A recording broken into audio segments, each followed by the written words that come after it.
Hello and welcome to the TTS Talking Early Years podcast. Each week we'll be joined by educational experts from across the globe who offer exclusive insights, inspiration and guidance that help practitioners unlock the potential for learning in the early years.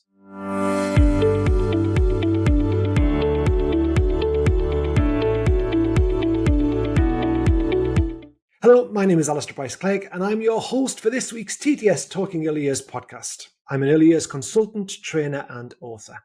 Now, throughout this series, we will be discussing a range of topics that are aimed at supporting best practice in the early years and inspiring you with guidance and resources that will really enhance your practice. Hi, and welcome back to TTS Talking Early Years with me, Alistair Bryce-Clegg, and today I am chatting again to Neil Leitch. Now, Neil, what we're going to talk about in this episode, I think, is the perception of our early years workforce. And again, you and I know it's such a crucial thing that we do in this space. And yet it seems that the perception is that people who do it really often described as just, looking after children. And that's really easy because I remember going in as a reception teacher and somebody said to me, just take a guitar and a couple of books and you'll be sorted, because all you basically do in reception is play, which is brilliant, and read stories. And yeah, we do loads of playing and we read loads of stories because we understand the massive impact that those things have on child development. So, in terms of your view, is there anything we can do that can change the perception of the sector that we work in? I think that there are things that we can do, Alistair. I was interested when you opened there because my mind flicked back to just a tweet I saw the other day, a sarcastic tweet from an educator working in the sector. And it said, want to play with children all day long? Got a pulse? Why not join the early years sector? And it sort of spoke volumes about how some perceive the early years sector. Yeah. I would say this to give it context, that I think there has been a drastic change in the perception of the early years over the last decade, for example, in some areas.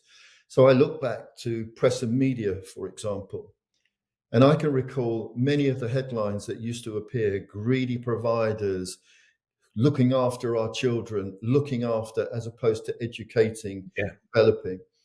And they were the headlines at that particular point in time. I don't recall, seriously, in the last few years, any headline that sort of alluded to that. But well, perhaps one, which was a Telegraph headline when the government announced its new initiative and changed the adult to child ratios. And the headline was, changing ratios will allow nurseries to look after, watch over more children. We don't do that. We're everything but watching over children. But I do think the media, generally speaking, appreciates the balance now in terms of the work and the role and the profession of early years. I also think we're starting to see with parents, I think more and more parents understand, and maybe that was the pandemic, but I think more and more parents understand child development and the importance of sharing, of learning through discovery, engagement, etc.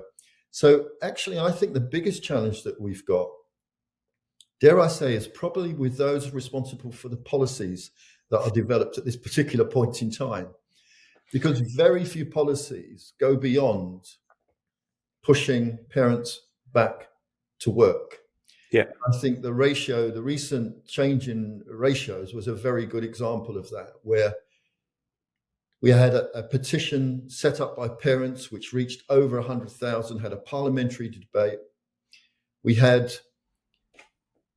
a massive backlash from the sector in saying, not in my name, do not change the adult to child ratios. Yeah. And yet it was completely ignored. And it was ignored because of a fiscal position, because the idea was that if we allow educators to have more children, that will mean that the costs will be reduced. Nothing more than that. And so I do think it's policy reformers that need to change the narrative at this particular point in time.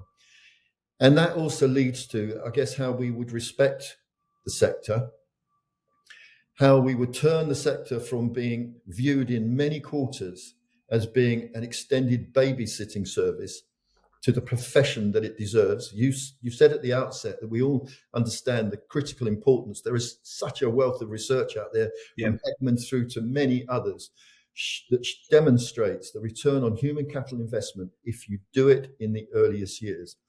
And it is interesting, I find, that, we care. Yes, of course we care for children. Yes, we keep them safe, but we educate those children. Schools do exactly the same, but nobody ever talks about schools as being a place where you could send your children to keep them safe so their parents can go back to work. Yes, it's true. And so it's a mindset that has to change. It's a view that has to change. And as I say, I do think in some areas there has been progress. Not enough, clearly. I think, and I agree, I think there's progress also within the sector in that as you say, schools are seen as a place of education, and preschool is seen either as a place of getting children ready for education, which can often translate into bring a lot more pressure and formal strategies into what should be a more developmentally appropriate approach to learning, which is through play. I think there is a huge dialogue. And again, what I find as somebody that's whole career and world is full of early years, I get into this early years bubble, which is all about, play and the impact and the research that's based around play and how it can, and then you step outside of that bubble and you realize that there is a huge, again, policymaking community that have all of this information, that maybe even seek this information so that they can say they've looked at it, but don't seem to put it into policy. Because again, if we did really invest the amount of money we need to invest to get really high quality childcare, the staff, the space, the understanding, the training, then it would cost the government billions of pounds. But as you were saying, it's billions of pounds that would be really well invested for the long-term future, not only of the children, but also of the country. But that doesn't happen because it tends to feel like short-term fixes, and also those great headlines about, more parents can go back to work, and therefore parents think they're getting this fantastic deal. But that's not then supported by the infrastructure that's in existence because we go back to the policy and the policy is just not there. I couldn't agree more. And the investment, as you've alluded to, is way too low. And yet we spend, as the Royal Foundation's researcher a little while ago highlighted, we spend over £18 billion a year trying to fix things for children. Why would you not prevent it? Why would you not invest at the earliest opportunity? Get it right for those children. They become higher taxpayers. They are less of a drain on your health system. They are less of a drain on your on crime in terms of those aspects. And so why would you not do it? But we take the short-term view on it. We do. And I think it's also, sometimes just seen in terms of academic attainment through outcome and results. So we look at GCSE results, we look at A-level, T-level results. But actually, if we're thinking about the future of the society and where we are now, especially post-COVID, the idea of those kind of dispositions for learning around curiosity and drive and resilience, the mental health of children, it doesn't matter how many facts you know or how much information you've got. If your mental health isn't good or your ability to manage your mental health isn't there, then you are less likely to achieve. And those things start from birth, that kind of mental health awareness, support, children who feel attached. I know you know this, and everybody who's listened to this knows this. It's now turned into a bit of a rant, but children who feel that sense of attachment and who are valued and are given the space to play and develop their brains in that way, that cognitive development, emotional development, as you say, they are going to go on to be the creative and critical thinkers. They're going to be the problem solvers. They're going to be the ones who, when they go into society, will be the high wage earners because they will have that ability to see the world in a really measured way and the mental health capacity to cope with what life throws at them most of the time. I think I was just going to say, I think the whole thing about the rounded child is absolutely critical. I mean, I find it interesting that just a few months ago, the government announced the number of children aged 5 and under that had had fixed term exclusions. 11,625 children aged 5 and under had received these fixed term exclusions. Now, I was asked the question, are you surprised by that? Well, not really, given that we came through a pandemic, personal, social and emotional development had stalled. The head of Ofsted about a year ago was on the airwaves telling everybody that young children's development had stalled. They needed more one-to-one support. They needed more time than ever before. And yet we, at the very same time, relax ratios and give them less time. Yeah. And so, they're the challenges that we've got. And when you were talking about, again, the rounded child and the academia, I make no apology for this, Alistair, and it's slightly dramatic, but you wake up in the morning, wrongly, I almost search for the news immediately. Yeah. And it's pretty grim. Day after day, it's pretty grim. And I can't help feeling that if we are to stand any chance of still being on this planet in 200 years' time, we have to do something about our future leaders. And they are 1 year, 2 years, 3 years, 4-year-olds. That's where you have the impact. That's where you shape the life chances. And I think, forget materiality. I'm more concerned with words like making kind children, loving children, empathetic, sharing children. I want to sit next to somebody on a train that is quite happy to get up and help somebody on who needs support and help. I don't care what they do for a living. Yeah, I just want absolutely. to sit next to a kind person. I don't think that's too dramatic at all, because it's ultimately that creates society. The more self-centered and selfish we become, then the more society breaks down, because you haven't got that community. And again, if we go back to that old adage about it takes a village to raise a child, there's less and less of that community aspect to raising children. So parenting is getting to be a lonelier and lonelier job, and often people are single parents or they're away from their nuclear family. And again, it's the childcare, preschool childcare, that they often turn to for advice and support. So you need people in that space who are able, have the capacity to offer it. But also another issue that we've got with the depleted workforce is then if you've got lots of gaps that you have to fill very quickly, then you bring people in, and the government that might then try and put a plaster over that by saying, here's a golden handshake, we'll give you some extra cash if you come. But then you get people who don't necessarily really want to do the job, but they're coming because of the thought of the holidays, or they're only little children, or we get the extra cash. So then you've got people working within your community alongside people who are well invested, well trained and really passionate, who are not as passionate about the job that they're doing. And one thing that I realized over the 30 odd years that I've worked in early years is if you're not passionate about it, just don't do it. It's the most rewarding job in the world, but it's also the most taxing, emotionally draining. But if you didn't love it, you wouldn't do it. That's one of the criticisms that I get aired to me from people on the new government campaign, for example, do something big. And people that have worked in this sector and given effectively their lives are saying, why are all these incentives for new people coming in? Look after the people that you've got that have given their absolutely, absolutely everything, sacrificed a lot to be in this sector. And I think that is pretty challenging. This is no exaggeration. Just about everybody I talk to tells me that they are interviewing people that they would not have touched with a barge pole, quote, 5 years ago. Yeah. And I can't help feeling there is a drive to dumb down the profession, really, and almost come back to this point that, anybody can do this. Anybody can do this job, which is so disingenuous and so insulting to the workforce.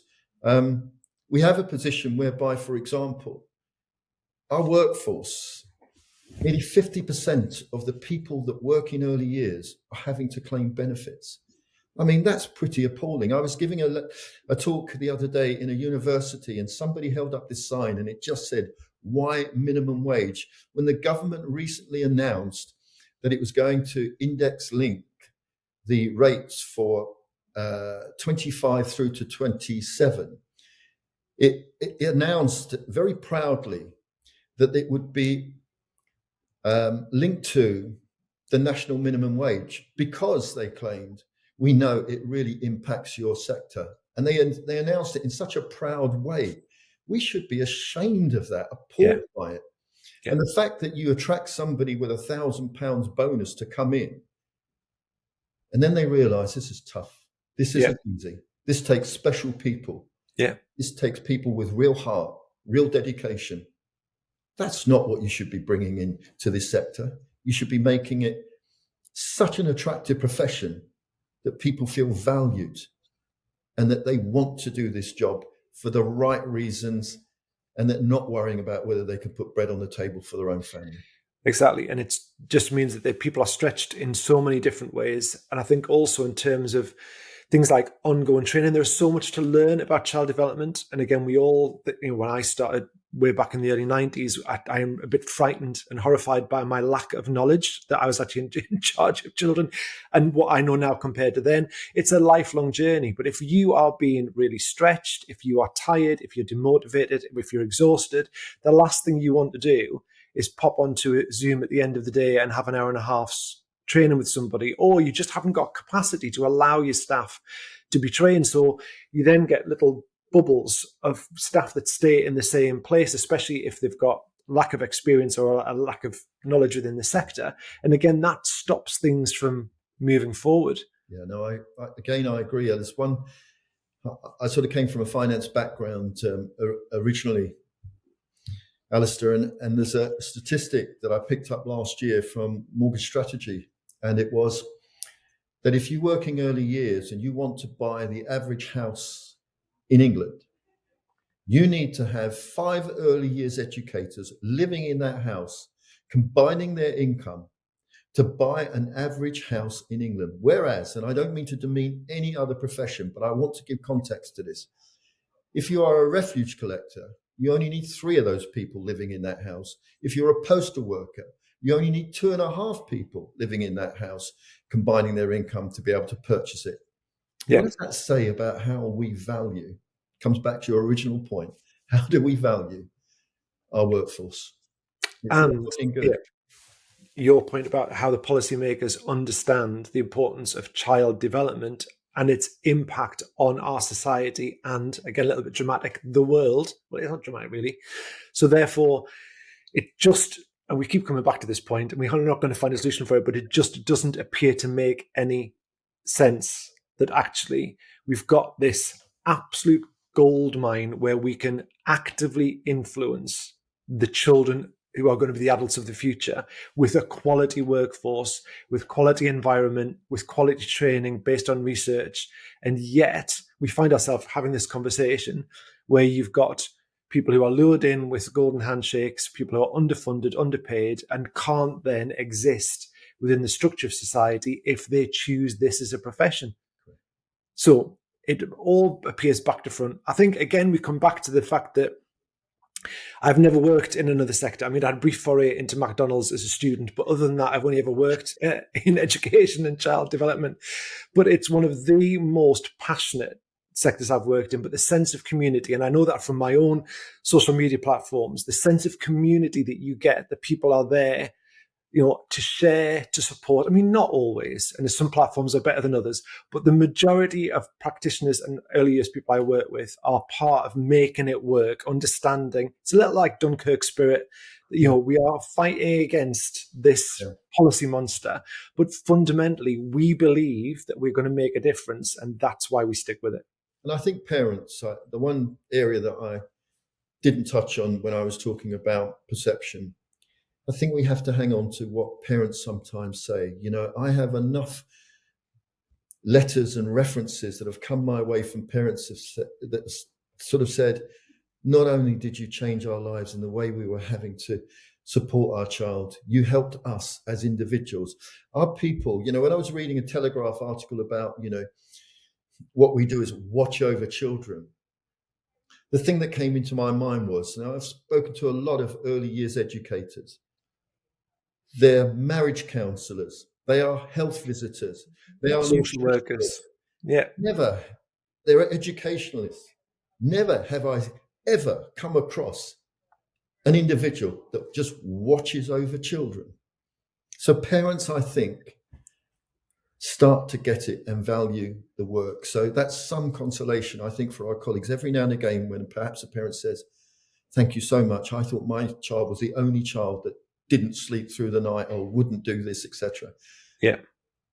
And the impact long term that our colleagues are doing is they are shaping lives, they are changing lives.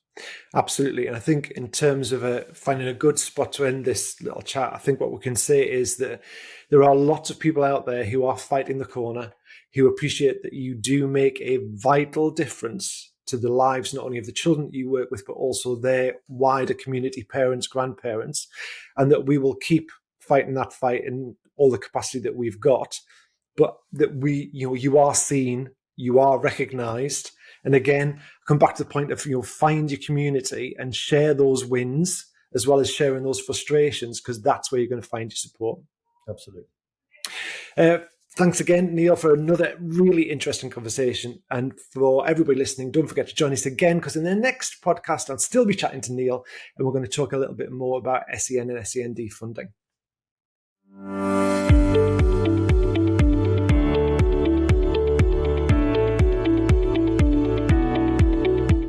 Well, I'd just like to say a massive thank you to our guest, Neil, for joining us today and providing such valuable and interesting insights. You've been listening to the TTS Talking Early Years podcast with me, Alistair Bryce-Clegg, and Neil Leitch. Now, if you've been inspired by our conversation today, don't forget you can sign up via the link in our episode notes to be the first to hear about future episodes and also access exclusive follow-up content, which includes ideas for your setting and links to relevant resources.